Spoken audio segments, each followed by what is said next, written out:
दोस्तों नमस्कार, मैं हूं Rajneesh Kumar PVR aquaculture farm से। आप सब लोग कैसे हैं? मैं आपका सबका स्वागत करता हूं। आज भी एक नया टॉपिक लेकर आया हूं आपके लिए मैं, अमोनिया। आप सबको मेरी जो वीडियोस हैं और मैं होप रखता हूं कि वो सारी किसान भाइयों को, बिगनर्स को काफ़ी नॉलेजेबल, यूजफुल उनके कल्चर में साबित हो रही होंगी। तो आज का हमारा टॉपिक है अमोनिया। तो बने रहिए वीडियो के एंड तक और जानिए कि अमोनिया क्यों बनता है और हम कैसे उसे कंट्रोल करेंगे, जो कि बहुत ही मेन पैरामीटर है एक्वाकल्चर का। दोस्तों आज हम इस वीडियो में बात करने जा रहे हैं अमोनिया।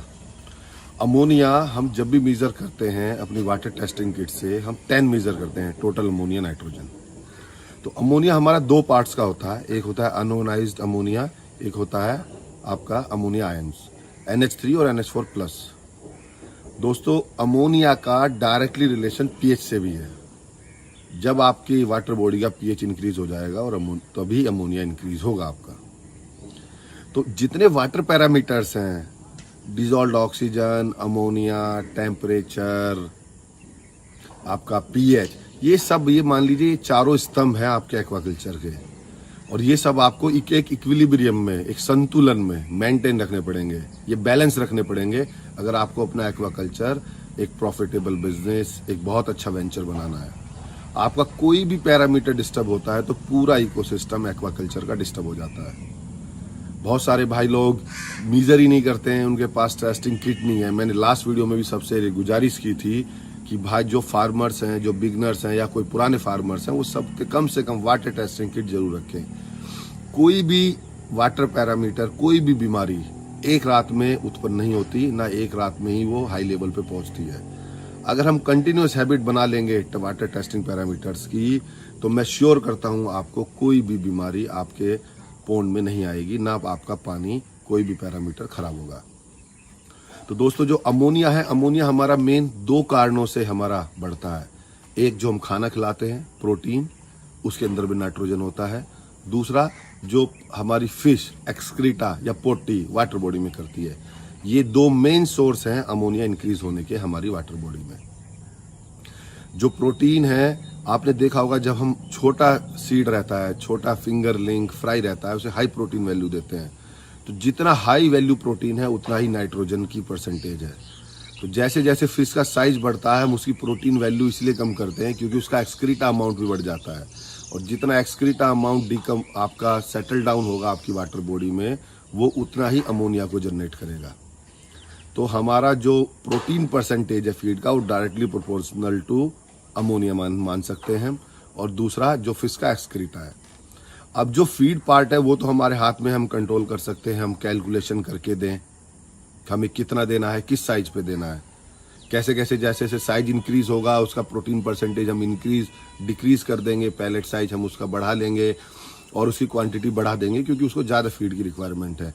लेकिन एक्सक्रीटा तो वही, वो उसका वाटर हैबिटेट है, वो वहीं पे अपनी वेस्ट मटेरियल निकालेगी और वहीं नीचे उसके बॉटम में एक्यूमुलेट होता रहेगा। वो हमारे कंट्रोल में नहीं है। जो हमारा मेन सोर्स है अपना नाइट्रोजन का। तो हमें अब ये कैसे कंट्रोल करें? आप ये देखते होंगे कि जो अपने प्लैंकटॉन्स होते हैं, जो हम नेचुरल फूड बोलते हैं जिसको, वो हम बहुत डेवलप करना चाहते हैं अपने पोंड में, वाटर बॉडी में, कि जिससे फिश को खाना भी अच्छा मिले। जो प्लैंकटॉन्स होते हैं उनका फूड भी नाइट्रोजन एज ए न्यूट्रिएंट होता है। तो अगर आपके पोंड में अमोनिया बन रहा है और फाइटोप्लैंक्टन नहीं है तो ज़्यादा डेंजर है, टॉक्सिसिटी बहुत ज़्यादा है। अगर आपके इनफ प्लैंकटॉन्स हैं तो वो सारी एक्टिविटी, वो एक्स्ट्रा नाइट्रोजन, एक्स्ट्रा अमोनिया को एज ए न्यूट्रिएंट फीड ले लेते हैं। हमने बहुत बार ऑब्जर्व करा होगा कि हमारा एल्गल, जो हमारा नेचुरल फूड है, एल्गी है, ग्रीन कलर की जो हमारी सरफेस पे तैरती रहती है, वो क्रैश हो गई है। तो उस केस में क्या होता है, हमारे प्लैंकटॉन्स का लेवल कम हो गया है। तो हमें अपने पोंड को फर्टिलाइज भी करना है।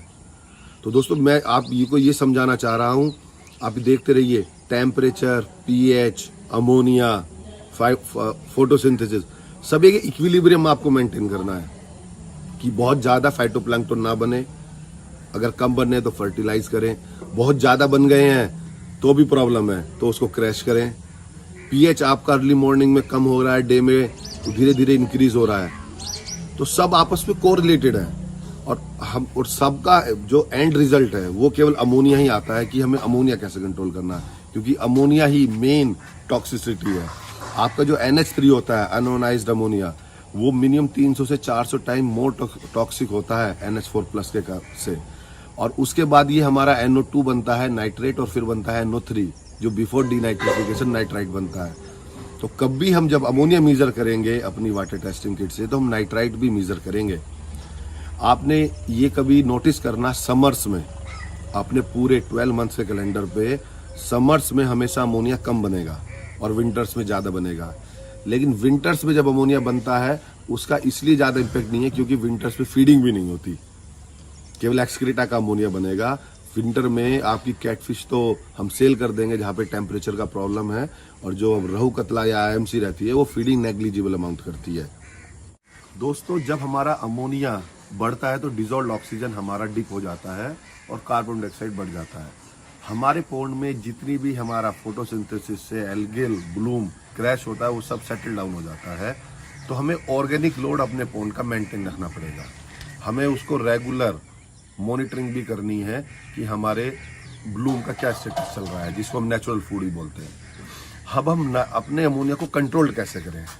कंट्रोल करने के हमारे कुछ सेट ऑफ रूल्स हैं। वो हमें सबसे पहला, हमें अमोनिया अपनी वाटर बॉडी या कोई भी पैरामीटर हमें प्रैक्टिस बना लेनी चाहिए, अपनी बेस्ट प्रैक्टिस बना लेनी चाहिए कि हम हफ्ते में 2 बार मेजर करेंगे और उसका एक रिकॉर्ड मेंटेन करेंगे, जिससे जब जब वो बढ़ेगा तो हमें पता चल जाएगा। दूसरा, मैं आपको ये भी बताना चाहूँगा, जब फिश एक साइज लेना स्टार्ट करती है, ग्रोथ करना स्टार्ट करती है, तो उसकी इनटेक बढ़ जाती है, तो उसी के कारण उसका एक्सक्रीटा का वॉल्यूम भी बढ़ जाता है। वो अमोनिया तब बनना हमारा ज़्यादा स्टार्ट होता है। तो अगर हम कंपेयर करें कि हमारी मछली अगर 1 kg की है तो वो लेस देन 200, 300, 400 ग्राम तक तो बड़ा कम अमोनिया बनेगा। अमोनिया बनना ही हमारा, जब उसका वेट हमारा 400, 500 ग्राम अब चला जाएगा, तब हमारा अमोनिया का पैरामीटर हमें ज़्यादा रिग्रेसली, ज़्यादा मतलब फ्रीक्वेंटली हमें मेजर करना है। अगर आपके पोन्ड में अमोनिया बढ़ गया है और आपने मेजर किया है कि आपके अमोनिया 4 ppm 5 ppm आ रहा है, तो सबसे पहले आप वहाँ पे एरिएशन का स्टेटस देखिए, एरिएशन चलाइए। दूसरा, आप फीडिंग स्टॉप कर दीजिए अपने पोन्ड की। तीसरा, आप उसका वाटर एक्सचेंज स्टार्ट कर दीजिए। उसमें कार्बन सोर्स कोई भी ऐड कीजिए, क्योंकि जो अमोनिया बना है वो नाइट्रोजन का सोर्स है, और हमने बहुत बार पढ़ा है CN ratio, carbon nitrogen ratio. जब भी इम्बैलेंस क्रिएट होगा तभी नाइट्रोजन बनेगा। तो हमें समझ जाना चाहिए कि कार्बन का सोर्स हमारी वाटर बॉडी में कम हो गया है। हमें आयन एक्सचेंज मटेरियल, जिसके हम जियोलाइट्स बोलते हैं, वो हमें अपनी वाटर बॉडी में ऐड करना चाहिए टू मिनिमाइज द अमोनिया। दूसरा, हमें काफ़ी सारी कंपनीज के अच्छे अच्छे प्रोडक्ट्स हैं, जैसे यूकाफ्रेक्स, जियोलाइट्स, राइट, ये हमारे हमेशा फार्म पे अवेलेबल रहने चाहिए हमें इंस्टेंट रिलीज के लिए। और सबसे बेस्ट वाला तो हमने बताया जैसे कि आप उसका एक तरफ से वाटर इन कर दीजिए और उसका जो बॉटम का जो स्लज है या बॉटम का जो वाटर है उसको एक्सट्रैक्ट कीजिए। हम एक और बेस्ट प्रैक्टिस कर सकते हैं जिसे बोलते हैं फॉल्स नेटिंग। फॉल्स नेटिंग क्या होता है कि आपकी जो वाटर बॉडी है उसके दोनों एजेस पे बंदा एक थ्रेड लेके, एक रस्सी लेके खड़ा हो जाए और बीच में उसके कुछ ईंटें बांध ले, और जितनी वाटर बॉडी की डेप्थ है वो उतनी उसकी हाइट रखे। हमारा पर्पस क्या है फॉल्स नेटिंग का, कि जो हमारा बॉटम है हम उसमें टर्बुलेंस क्रिएट कर दें, हम उसमें हलचल मचा दें, क्योंकि गैसेस सबसे लाइट होती हैं। वो जो गैसेस वहाँ पे जमा हो गई हैं जो ये प्रॉब्लम क्रिएट कर रही हैं, जब हम निचली सतह को टर्बुलेंस उसे हिला देंगे तो सारी गैसेस रिलीज हो जाएंगी। तो ये बहुत अच्छी प्रैक्टिस है जो आपको 15 से 20 दिन में अपने फार्म पे एक बार करते रहना चाहिए, जिससे कि आपकी अननेसेसरी हार्मफुल गैसेस सब वाटर बॉडी से रिलीज हो जाए। तो दोस्तों, अमोनिया को आप कंटिन्यूस मेजर करें। अमोनिया की मेडिसिन आपके फार्म पे होनी चाहिए। आप अमोनिया, क्योंकि आपका जब अमोनिया बढ़ा है तो पीएच भी बढ़ा हुआ है, तो आप पीएच कम करने के लिए हाइड्रोक्लोरिक एसिड का भी यूज कर सकते हैं दोस्तों। अब और मेन हमारा फर्मेंटेशन, जो प्लांक्टॉन्स का ग्रोथ हमें कंटिन्यूस मेजर करना है अपनी वाटर बॉडी में, क्योंकि वही हमारी ऑक्सीजन फैक्ट्री है वाटर बॉडी की। और जब तक ऑक्सीजन रिच रहेगा तो अमोनिया कम बनेगा, जब अमोनिया बढ़ जाएगा तो ऑक्सीजन लेवल डिप हो जाएगा। तो दोस्तों, मैंने आज ये आपको बहुत ही एक ब्यूटीफुल, एक अमेजिंग इंफॉर्मेशन शेयर की है कि अमोनिया कैसे बढ़ता है और कैसे हम उसको मिनिमाइज करना है। तो आपके कमेंट्स में एनालाइज करता रहता हूँ, स्टडी करता रहता हूँ और कंपाइल करके कोई ना कोई नई वीडियो, नई नॉलेज के साथ आपको शेयर करता रहूँगा। तो इस वीडियो पे मैक्सिमम कमेंट्स लिखिए और आपको क्या नया डाटा चाहिए वो मेरे को शेयर कीजिए, और इस वीडियो को ज़्यादा से ज़्यादा शेयर करो, चैनल सब्सक्राइब कीजिए, बने रहिए अपने PVR एक्वा चैनल पर। धन्यवाद।